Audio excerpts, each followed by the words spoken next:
Good evening, everybody. Good evening. That's great. Okay, so the question is artificial intelligence the future? A quick show of hands in the room. Who uses artificial intelligence now? Well, that's about half the people. I'm going to ask that question again at the end, and pretty much all of your hands are going to go up. Because as Arifa was talking about earlier, artificial intelligence is actually used in a lot of the things that we do today. So, for example, anybody in the room use Google Translate? There you go. Okay, so for example, Google Translate processes 140 billion words a day. And back in 2016, it launched its neural machine translation system, which enables it to process a huge volume of translation. So AI is used in Google Translate. But what's interesting is that the world of fintech and the world of AI are starting to come together. So it's a wonderful time to be in fintech. Investment in fintech reached a staggering $23.2 billion last year, according to Accenture. And AI is one of the hottest subjects within fintech itself, so financial technology.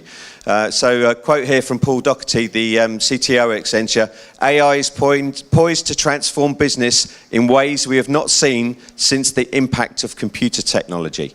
So AI will really transform a lot of what's going on. And I was really interested to find this stat, which is that, so there's an interesting report from Narrative Science that already 32% of financial services executives are already using AI. So a lot of the banks, a lot of the technology companies out there, financial services companies, are already using AI for things like predictive analysis, recommendations, voice recognition, and response.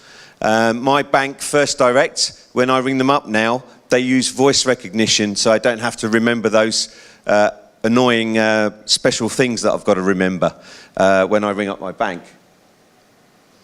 So this is a good chart. The primary reasons for financial services organisations using AI-powered services. Anybody that wants a copy of the slides, by the way, very happy to share them at the end. So one of the things that we're looking at is that you can increase workforce productivity significantly using AI, and Arifa talked about that. There's going to be a lot of jobs displaced with AI. I think from Arifa's slides, the estimates are about 7 million jobs will get displaced and another 2 million jobs will actually get created. So the net cut will be about 5 million.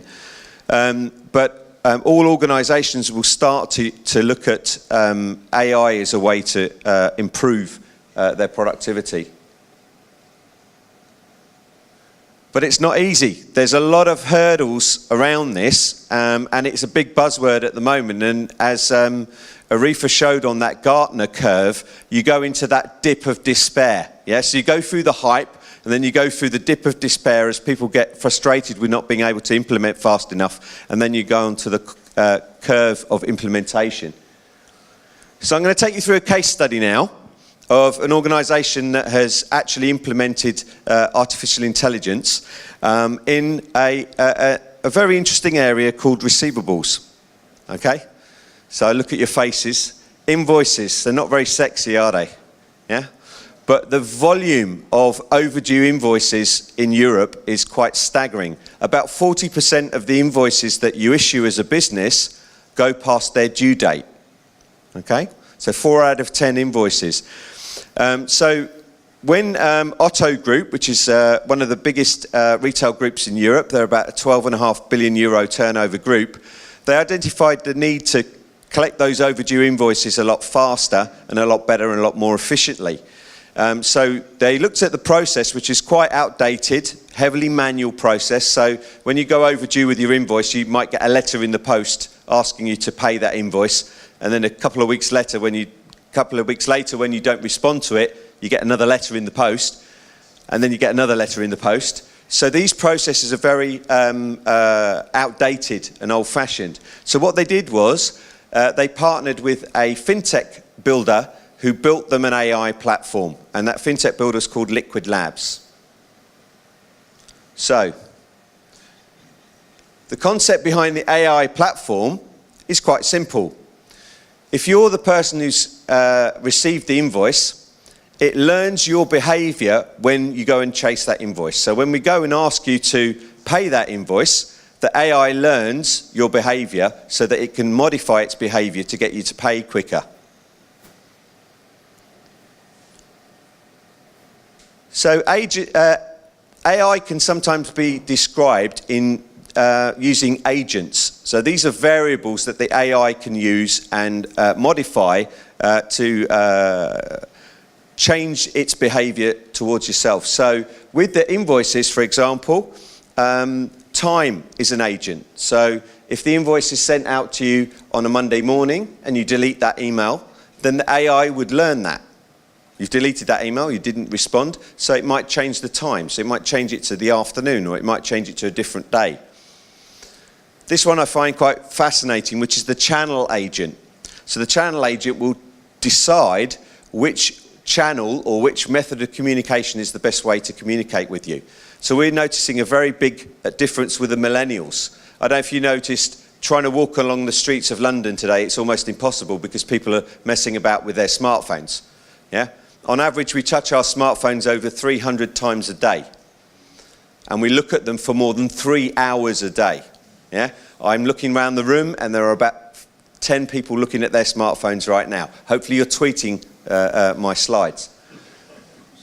But what the AI will do is it will learn from your behavior. So we've noticed that, for example, if we send an email to a millennial and somebody who aged sort of 20 to 30, quite often they won't respond to the email, but they will respond to an SMS, for example. One of the other agents that you can use with communication is called the tonality agent.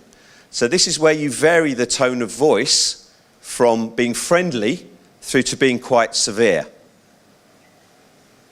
So, how does it practically work? Well, imagine a new invoice goes into the system, it gets categorized, and it goes into a workflow to send that out to the customer. So, for example, it might send an SMS with a positive message at 8 o'clock in the morning. I presented this to an Italian bank, and they said, Steve, doesn't matter how positive it is, if it's 8 o'clock in the morning in Italy, you ain't going to get a good response to it. So the AI should learn that pretty fast. Once that's delivered out, then the AI will look at the response, whether that SMS was clicked on, whether the link was clicked on, did they go forward to make a payment, and it will learn from that behavior. So if there's a reaction and it's paid, great, it'll feed that back into the system. And one of the exciting things that's coming a bit later in the year from this particular AI platform is the ability to cluster, to get a group of people's responses and put them together. So for example, it might say that people in Munich respond better to emails on a Tuesday than people in Hamburg who respond better to emails on a Thursday. So it can vary those things. This cross-media approach is going to be quite exciting, I think, for a lot of AI platforms as we move forward. So although we're talking about invoices here, this could be applied in a whole range of areas here in terms of sales, in terms of customer interaction for businesses. So for example, most invoices went out in the post, and we've started to implement email and SMS, but the one really exciting one that I'm waiting for is messengers. So we'll be able to communicate with the person who owes the money via WhatsApp and Facebook Messenger, etc. So this is an example of the tonality. So this is 4 different versions of the same SMS that goes out to the customer based on a different neutral warning here through to a last warning and a friendly reminder.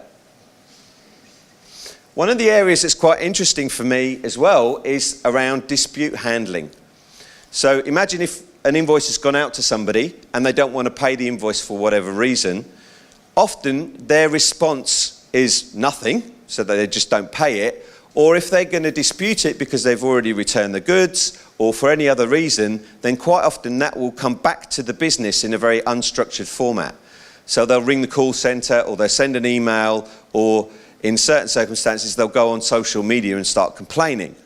So what we do in this process here is we provide a structured format for that response to come back. And again, the AI can learn from that, and you can deploy the AI to automatically make a response. So for example, one of our customers had a repeated response of, I can't afford to pay because I've lost my job. So now the AI knows that if somebody says, I've lost my job, can't afford to pay, to automatically offer that person staged installments as a way of paying that bill. So many people that look at AI assume the future utopia of the machine doing everything from day one. But it doesn't really work like that in the real world. So we talk about these amazing technologies and the machine doing absolutely everything. What we're finding really is that most businesses, they need to go through a number of stages before they get to AI. So if you look at the invoices world, we go through 4 different stages. The first stage is literally just knowing what's happening with your invoices, where they are and what's happening to them, just getting them into the system.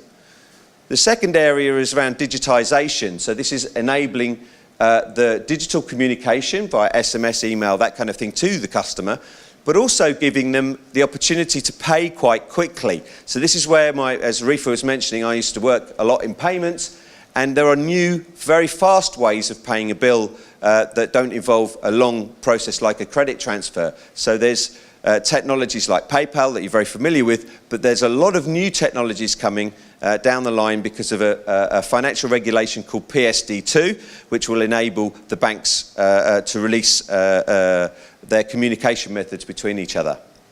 Stage 3 then goes into optimization, so you can do quite a lot of optimization of the process, and then finally you get down to stage 4, which is AI. So you let the AI loose on the process and it does its automatic thinking and automatic response.